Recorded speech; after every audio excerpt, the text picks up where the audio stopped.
Hello साथियों, कैसे हैं आप लोग। आशा करता हूं कि आप लोग ठीक होंगे। कल जो मैंने बताया था बचपन, यानी सावित्री बाई फुले जी का बचपन क्या था, कैसे गुजरा और क्या क्या उन्होंने साहसी काम किए, इन सारी चीज़ों के बारे में मैंने बताया था कल।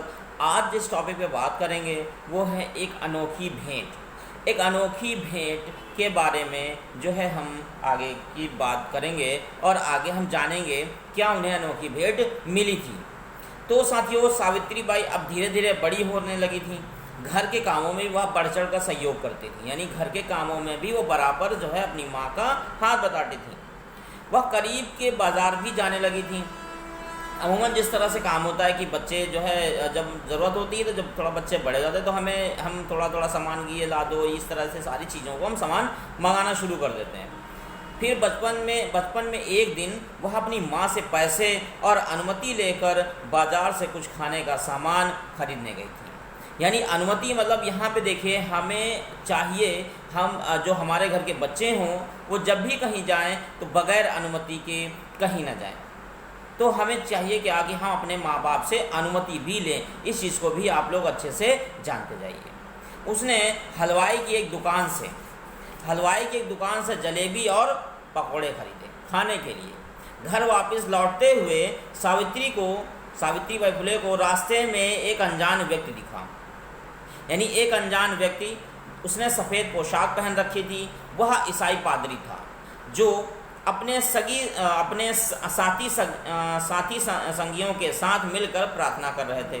सावित्री रास्ते में चलते चलते जलेबी और पकौड़े खाती आ रही थी। पादरी को देखकर उत्सुकतावश वह उन्हें देखने के लिए रुक गई, लेकिन रुककर वह जलेबी और पकौड़े खाने में ही लगी रही। यानी देखिए, एक बचपना जब होता है तो हम जो भी चीज़ लेते हैं, खेलते कूदते वो खाते हैं। ये बचपना है। बचपने में देखिए क्या क्या चीज़ें सावित्री बाई फुले कर रही हैं, ये भी आप लोग जानिए, तो जिससे आपका इंटरेस्ट और बढ़ेगा और बहुत सारी ये पता हम मतलब सारी चीज़ों को अच्छे से समझ सकेंगे। सारे पूरी चीज़ों को, यानी बचपन से लेकर उनके सारे एक्टिविटी करने तक की सारी बातों को बहुत अच्छे से जान सकेंगे।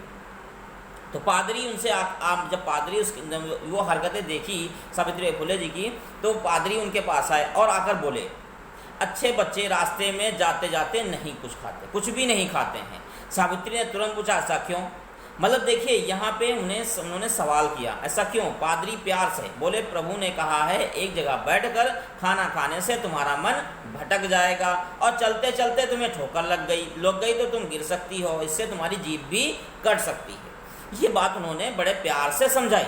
हमें भी चाहिए कि हम अपने बच्चों से कोई भी काम ज़ोर ज़बरदस्ती से ना करें। ज़ोर ज़बरदस्ती से मतलब कहने का मतलब है कि हम क्या समझते हैं कि अपने बच्चों पे बस खाली हर चीज़ प्रेशर बना दें और प्रेशर बना के एक वर्क उनसे काम ले लें, तो नहीं करा सकते हैं। देखिए, हम अपने बच्चों को बहुत ही प्यार से, बहुत ही मोहब्बत से उनसे हर एक चीज़ के बारे में पूछें और हर एक चीज़ को अच्छे से प्यार से डील करें। अगर गुस्से से किसी चीज़ को हम डील करते हैं वो नहीं सॉल्व हो सकती है। गुस्सा जब आता है तो बहुत सारी मुसीबतें लेकर आता है। यानी एक बार अगर गुस्सा आ गया तो बहुत सारी वो परेशानियां लेकर आता है। इस चीज़ का भी ख्याल रखा जाए। अगर इस चीज़ का हम ख्याल रखेंगे तो घरों में किसी तरह की तनाव नहीं पैदा होगा साथियों। तो हमें गुस्सा नहीं करना है। देखिए, गुस्सा कहाँ करना है? जहाँ पे ज़रूरत हो। अगर हमें हल्का सा डांट लगानी है तो डांट लगा सकते हैं, लेकिन बच्चों से कोशिश ये करें कि बच्चों को प्यार भी करें और थोड़ा डराए भी। डराने का मतलब ये नहीं कि मारना पीटना नहीं है। मारने पीटने से आप बच्चे को कभी भी सही नहीं कर सकते हैं, कभी भी नहीं सह सकते। जैसे कि यहाँ पे एक इंसिडेंट जो मिल रहा है, ईसाई पादरी ने उसे ना डांटा ना फटकारा। अगर वहाँ का जाता, ये लड़की क्यों ऐसा कर रही है, ऐसा मत खा, ये बहुत गलत तरीका, तो क्या वो लड़की मानती? वो गुस्सा कर जाती और वो सोच लेती, अरे देखो मुझे डांट रहे हैं, ये कौन होते हैं डांटने वाले।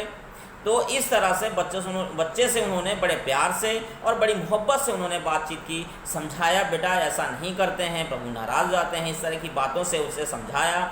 इससे कारण फिर क्या हुआ और मतलब उसका नुकसान बताया कि तुम्हारी जीभ कट सकती है, इसलिए हमेशा ठीक से बैठकर ही कोई चीज़ खानी चाहिए।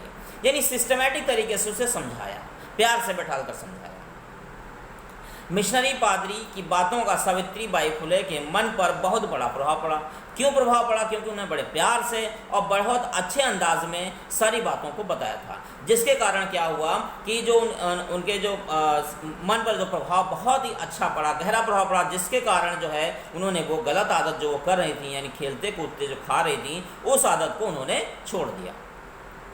क्या कहते हैं, सावित्रीबाई ने तुरंत जलेबी फेंक दिया, यानी तुरंत जो है जो जलेबी पकौड़े जो खा रही थी उसको उन्होंने फेंक दिया, तुरंत फेंक दिया। तो क्यों फेंक दिया? क्योंकि उन्होंने बड़े प्यार से, बहुत ही मोहब्बत से काम किया।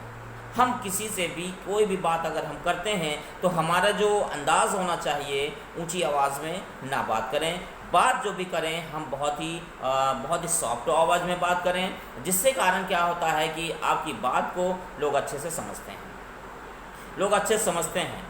लेकिन कभी कभी ऐसा होता है कि कुछ लोग जानबूझकर आदमी को इरिटेट करते हैं और जिसके कारण वो एग्रेसिव हो जाता है। कोशिश ये करना चाहिए कि एग्रेसिव ना हो और बातों को बड़ी पोलाइट से और बहुत ही विनम्रता से की जाए, ज़्यादा बेहतर उसी में रहता है। उससे आप हर मामले को आसानी से हल कर सकते हैं और सॉल्व कर सकते हैं। तो इस मतलब वो पादरी बहुत खुश हुआ और उन्होंने सावित्रीबाई की पीठ थपथपाते हुए कहा, अरे तुम तो बहुत अच्छी बच्ची हो। यानी अब उन्होंने उनका प्रोत्साहन किया। इसी तरह से हमें अपने बच्चों का प्रोत्साहन करना चाहिए, इसी तरह से प्रोत्साहन करना चाहिए जिस तरह से ईसाई पादरी ने किया। क्यों? क्योंकि उससे उनका जो मनोबल बढ़ता है कि हाँ हम एक अच्छा कर्म करेंगे, एक अच्छा काम करेंगे, जिसके कारण हमें जो है शाबाशी मिलेगी और हमारी बड़ाई की जाएगी।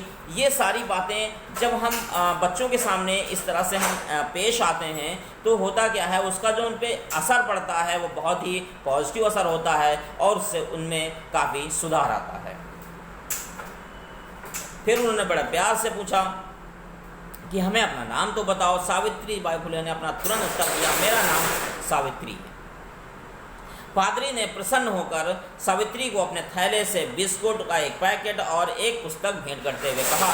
देखिए यहाँ पर उन्होंने बहुत बड़ी चीज़ नहीं दी। उन्होंने क्या कहा कि एक पुस्तक यानी एक जो बुक थी वो दी और एक टॉफ़ी दी, यानी एक टॉफ़ी का पैकेट उन्होंने दिया।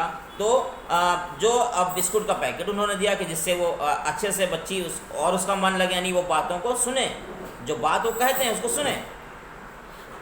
तो बच्ची यह पुस्तक अपने पास संभाल कर रखना, यह जो है किसने कहा? ईसाई पादरी ने कहा। बड़े प्यार से बहुत अच्छे अंदाज में उन्होंने समझाया कि इस बुक को जो है संभाल कर रखना, तो और ये बिस्कुट अपने साथ ले जाओ, इसे घर जाकर खाना। यानी बड़े प्यार से समझाया कि जाके इसको घर पे खाना, ना कि अब यहाँ पे अगर खाएंगे या दौड़ते कूदते हुए खाएंगे, इससे क्या होगा, इससे आपका नुकसान हो सकता है। नुकसान क्या हो सकता है? नुकसान ये हो सकता है कि आपकी जीभ कट सकती है, आपको चोट लग सकती है, आप मतलब काफ़ी चीज़ें उनको समझाई, जिसके कारण क्या हुआ, उन्होंने उनकी बात मान ली। इसी तरह से हमें भी अपने बच्चों को इसी तरह से समझाना चाहिए, जिसके कारण क्या होगा, जिसके कारण उनमें जो गलत आदतें हैं वो सही हो जाएंगी। तो मासूम जो सावित्रीबाई फुले थी, पादरी से चीज़ें ले ली और रास्ते भर सोचती रहीं कि कुछ भी वह बोल रहे, जो कुछ बोल रहे थे वह बहुत अच्छा लग रहा था। क्यों अच्छा लग रहा था? वो इसलिए अच्छा लग रहा था साथियों कि बहुत अच्छे अंदाज में उन्होंने बात की थी, तभी वो बात अच्छी लग रही थी। अगर उन्होंने बहुत ही एग्रेसिव मोड, बहुत गुस्से में बात की होती तो शायद वो बात उन्हें अच्छी ना लगती। तो उन्होंने मुझे पुस्तक और बिस्कुट भी दिए, लेकिन बेचारी सावित्री नहीं जानती थी कि घर पर जाते ही उसे एक बवंडर का सामना करना पड़ेगा। यानी वो ये नहीं जानती थी कि जो सामान मैंने उससे लिया है वो, देखिए यहाँ पे जो ईसाई पादरी ने ये जो बच्ची थी उसको ये सोच कर दिया कि ये बच्ची बहुत अच्छी है, बहुत कायदे की है, बहुत समझदार है, इसलिए उन्होंने मतलब समझाने के तो समझे तब उन्होंने बुक दी।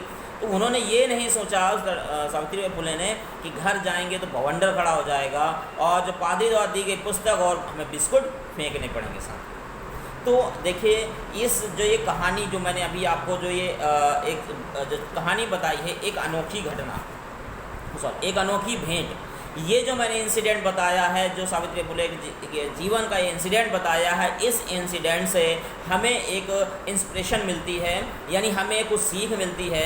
हमें सीख ये मिलती है कि हमें अपने बच्चों के साथ, अपने समाज में, अपने घर में, यानी सब आसपास के लोगों के साथ किस तरह से बर्ताव करना चाहिए और किस तरह से रहना चाहिए। हमारे समाज की सबसे बड़ी ये विडंबना है और हमारे समाज की सबसे बड़ी गलती भी कह सकते हैं कि बात बात पे लोग लड़ने लगते हैं, छोटी छोटी चीज़ों पे लड़ाई करना शुरू कर देते हैं और छोटी छोटी चीज़ों से जो है नुकसान अपना उठा जाते हैं, जिसके कारण वो खुद तो अपना नुकसान उठाते हैं और सामने वाले को भी नुकसान पहुंचाते हैं। और वो कोशिश करते हैं कि हम सामने वाले को भी नुकसान पहुंचाएं, तो वो ये भूल जाते हैं कि अगर मैं किसी और का नुकसान करूंगा तो मेरा भी नुकसान होगा, क्योंकि नुकसान करने में कुछ मेहनत लगेगी, तभी तो हम नुकसान कर पाएंगे। ऐसे तो लगेगा नहीं, हमें कुछ मुंह से ज़बान से बोलना पड़ेगा, और ज़बान से जब हम बोलेंगे तो हम क्या अगले दिन क्या होगा, जब वो सच्चाई किसी के सामने आएगी तो इन्होंने भाई ये बात बोली थी, तो क्या होगा, उससे आपकी बेइज्जती होगी, आप जलील हो जाएंगे, आप उनके सामने जलील और रुस्वा हो जाएंगे। ये होगा कि आपको बहुत ज़्यादा बेइज्जती का सामना करना पड़ सकता है। तो आप अब उस बेइज्जती से बचना चाहते हैं और सारी चीज़ों से बचना चाहते हैं, तो इन चीज़ों का ख्याल रखें कि जो है बात भी करें, कोशिश ये करें कि सभी को जोड़ने का काम करें, सभी से अच्छे से बात करें। आजकल अमूमन ऐसा होता है कि कुछ लोग ऐसे भी हैं जो दूसरों को सिर्फ तंग करना चाहते हैं, उसके कारण दूसरा जो है सामने वाला वो क्या हो जाता है, इरिटेट हो जाता है। जब इरिटेट हो जाता है तो वो कहते हैं वो बहुत गलत कर रहा है, तो कहीं ना कहीं आपने उसको जानबूझकर उसको तंग किया, बहुत ज़्यादा तंग किया, बहुत ज़्यादा। भाई उसने बहुत कोशिश की कि आप सही रास्ते पे आ जाएं, आप मान जाएं। अब आप नहीं मान रहे हैं तो आप जाने, आपका काम जाने। तो ये सारी चीज़ों को ज़्यादा से ज़्यादा कोशिश करनी चाहिए कि हमें अपनी बात को बहुत अच्छे अंदाज में, बहुत पोलाइटी अंदाज में, बहुत ही साधारण वे में हमें बात करनी चाहिए। ये जो इंसिडेंट हुआ था सावित्रीबाई फुले का, उस इंसिडेंट से हमें ये बात पता चलती है, जिसके कारण हम सारी चीज़ों को अपने बच्चों को या अपने आस पड़ोस के बच्चों को या बड़ों को हम अच्छे से अपनी बात को कह सकते हैं, समझा सकते हैं साथियों।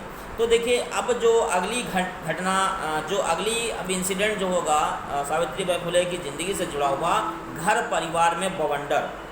कल जो ये उन्हें गिफ्ट मिला था ईसाई पादरी से, तो जब वो अपने घर पे ले गए तो क्या बवंडर हुआ, इसके बारे में कल जो एपिसोड होगा उसमें मैं आपको बताऊंगा और आप लोग जानेंगे कि बवंडर क्या हुआ।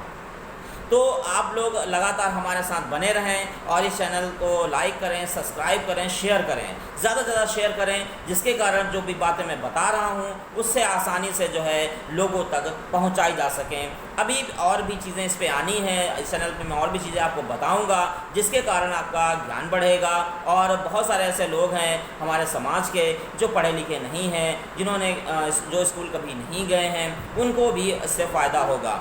इस पर जो है कोशिश ये मैं करूँगा कि बहुत सारी चीज़ें, मैथ्स के जो मैथ्स भी सॉल्यूशन भी मैं इस पर अब चालू करने वाला हूँ, और कुछ हो सकता है जल्द से हिस्ट्री का भी चैप्टर शुरू हो जाए, जिसके कारण आप लोग ज़्यादा से ज़्यादा सहयोग करेंगे तो मैं ये सारी चीज़ें मेरे लिए करना बहुत आसान होगा, क्योंकि आप लोग जितना मुझे सपोर्ट करेंगे उसके कारण ही मैं सारी चीज़ें कर पाऊँगा। तो आप लोग का मुझे सपोर्ट चाहिए, तो आप लोग कोशिश ये करें कि लाइक भी करें, शेयर भी करें, लोगों को बताएं, जिसके कारण क्या होगा कि मैं जो मैथ्स, जो हमारे समाज में बच्चों की मैथ्स पढ़ाने की तो थोड़ी समस्या है और वो ट्यूशन अफोर्ड नहीं कर पा रहे हैं, इन सारी चीज़ों को जो है मैं कोशिश करूँगा कि अपने चैनल पे लेके आऊँ, जिसके कारण बच्चे इस चैनल को देखें।